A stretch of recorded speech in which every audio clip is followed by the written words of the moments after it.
Bismillahirrahmanirrahim. Assalamualaikum warahmatullahi wabarakatuh. Alhamdulillahirabbil alamin. Assalatu wassalamu ala asrafil anbiya'i wal mursalin sayyidina Muhammadin wa ala alihi wa sahbihi ajmain, amma ba'd. Anak-anakku sekalian yang kami banggakan, mari kita bersyukur dan memuji Allah Subhanahu wa taala atas segala limpahan rahmat dan nikmat yang diberikan kepada kita semua, hingga kita bisa mengikuti pembelajaran hari ini. Kemudian salawat serta salam buat baginda Rasulullah Sallallahu Alaihi Wasallam sebagai uswatun hasanah, contoh suri teladan yang baik. Anak-anakku sekalian, hari ini kita melanjutkan pembelajaran fikih, khususnya materi hewan halal dan hewan yang haram dalam syariat Islam. Anak-anakku sekalian, kita berharap dalam pembelajaran ini anak-anakku sekalian mampu mencapai tujuan pembelajaran.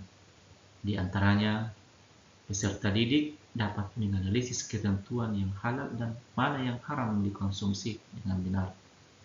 Yang kedua, peserta didik dapat menyajikan hasil klasifikasi hewan yang halal dan hewan yang haram dengan tepat. Nah, sebagai gambaran untuk memudahkan anakku sekalian, yang akan kita bahas melalui peta konsep. Yang pertama, anak-anakku sekalian memahami hewan yang halal dikonsumsi.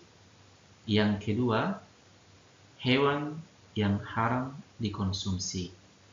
Yang ketiga, manfaat konsumsi hewan yang halal. Dan yang keempat, dampak mengonsumsi hewan yang haram. Nah, anak-anakku sekalian, yang pertama kita bahas adalah hewan yang halal dikonsumsi. Kita masih ingat bahwa makna halal merupakan makanan dan minuman yang diperbolehkan untuk dikonsumsi sesuai dengan syariat Islam. Beberapa hewan yang halal dikonsumsi, di antaranya pertama, binatang ternak. Sekalian tahu mana yang masuk kategori binatang ternak, misalnya sapi, kambing, dan semacamnya. Termasuk dalamnya adalah unggas. Yang kedua, binatang sebangsa belalang juga halal. Bahkan dalam satu hadis disebutkan, bangkainya pun boleh dimakan walaupun tanpa disembelih. Yang ketiga adalah binatang hasil buruan yang diperoleh dari hutan, seperti kita tahu bersama, misalnya kijang, kancil, dan lain sebagainya. Yang keempat, binatang yang hidup di laut atau di air. Di sini ditegaskan bahwa hewan yang hidup di laut atau di air maka dikategorikan hewan yang halal untuk dikonsumsi. Yang terakhir yaitu kuda, dan beberapa hewan yang disebutkan baik dalam Al-Quran maupun dalam hadis Rasulullah SAW. Nah, yang kedua, selain hewan yang halal, ternyata Allah juga menentukan ada hewan yang memang haram untuk kita konsumsi. Misalnya apa? Binatang yang disebutkan pada Al-Quran surah Al-Ma'idah ayat 3. Ditekankan bahwa Allah berfirman, "Hurrimat 'alaikumul maitah wad-damu wa lahmul khinzir." Salah satu hewan yang disebutkan di situ adalah babi. Yang kedua, segala hewan yang bertaring kuat, misalnya harimau, singa, serigala, dan termasuk anjing. Rasulullah Sallallahu Alaihi Wasallam bersabda, "An Abi Sa'lab al-Khushani radhiyallahu anhu, anna Rasulullah Sallallahu Alaihi Wasallam naha an akli kulli zinabin min as-siba." Dari Abi Sa'labah al-Khusaini radhiyallahu anhu, ia berkata, Sesungguhnya Rasulullah Sallallahu Alaihi Wasallam telah melarang memakan setiap hewan buas yang mempunyai taring. Hadis diriwayatkan Bukhari. Yang ketiga, segala jenis burung yang bercakar tajam atau biasa disebut dengan burung pemangsa dan berparkuat. Di antaranya adalah burung elang, burung raja wali, burung hantu. An Ibnu Abbas qala anna Rasulullah sallallahu alaihi wasallam naha an kulli dhi rabin min as-siba' wa an kulli dhi mikhlab min at-tayr. Dari Ibnu Abbas radhiyallahu anhu, ia berkata, sesungguhnya Rasulullah sallallahu alaihi wasallam melarang memakan setiap hewan buas yang bertaring dan setiap jenis burung yang punya kuku untuk mencengkram. Hadis diriwayatkan Imam Muslim. Yang keempat, ternyata binatang disembelih untuk sesaji yang niat awalnya bukan untuk mendapat ridha Allah Subhanahu wa taala, tetapi untuk sebagai sesaji, maka masuk kategori hewan yang haram untuk dikonsumsi. Yang kelima, binatang yang disembelih tanpa membaca basmalah.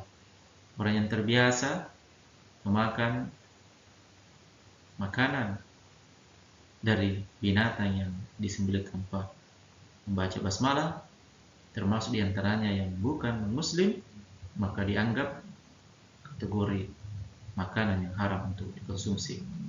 Yang keenam, setiap hewan yang diperintahkan untuk dibunuh.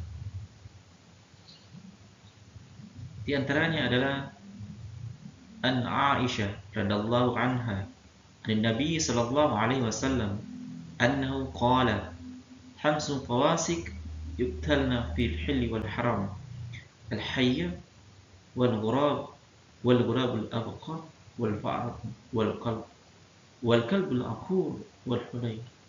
Dari Aisyah radhiyallahu anha dari Nabi sallallahu alaihi wasallam, sesungguhnya beliau telah bersabda, 5 macam hewan yang semua merusak dan hendaklah dibunuh, baik di tanah halal maupun di tanah haram, yaitu ular, burung gagak, tikus, anjing gila, dan burung elang. Anak sekalian, dan masih ada beberapa yang diharamkan untuk kita konsumsi. Selanjutnya, Allah mempertegas, di satu sisi diperintahkan untuk makan dan minum yang halal karena di dalamnya ada manfaat baik bagi jiwa kita maupun bagi fisik kita. Yang pertama, mendapat ridha dari Allah Subhanahu wa taala. Yang kedua, menumbuhkan akhlakul karimah, menjauhkan kita dari akhlakul mazmumah. Yang selanjutnya, terjaga kesehatan. Maka barang siapa yang terbiasa makan dan minum yang halal, maka insyaallah kesehatannya akan terjaga. Yang keempat, menjaga akal dan hati seseorang. Yang kelima, rezeki yang diperolehnya membawa barokah dunia maupun akhirat. Yang keenam, membawa ketenangan hidup dalam kegiatan sehari-hari. Di satu sisi, Allah mengharamkan untuk makan baik ditentukan Al-Quran maupun hadis Rasulullah SAW, karena ada dampak dari makanan dan minuman yang haram. Yang pertama, amal ibadahnya tidak akan diterima. Yang kedua, makanan dan minuman haram bisa merusak jiwa. Yang ketiga, makan dan minuman yang haram dapat membahayakan kesehatan. Yang keempat, makanan dan minuman yang haram membasirkan harta. Yang kelima, menimbulkan permusuhan dan kebencian. Yang keenam, menghalangi terkabulnya doa karena telah melanggar aturan Allah Subhanahu wa taala. Dan ketujuh, menghalangi mengingat Allah Subhanahu wa taala. Mohon maaf atas segala kekurangan. Semoga Allah mempermudah, memberikan kita rezeki, kemudian membiasakan diri untuk mengonsumsi makanan yang halal dan menjauhkan kita dari mengonsumsi makanan yang haram. Ihdinas siratal mustaqim. Assalamualaikum warahmatullahi wabarakatuh.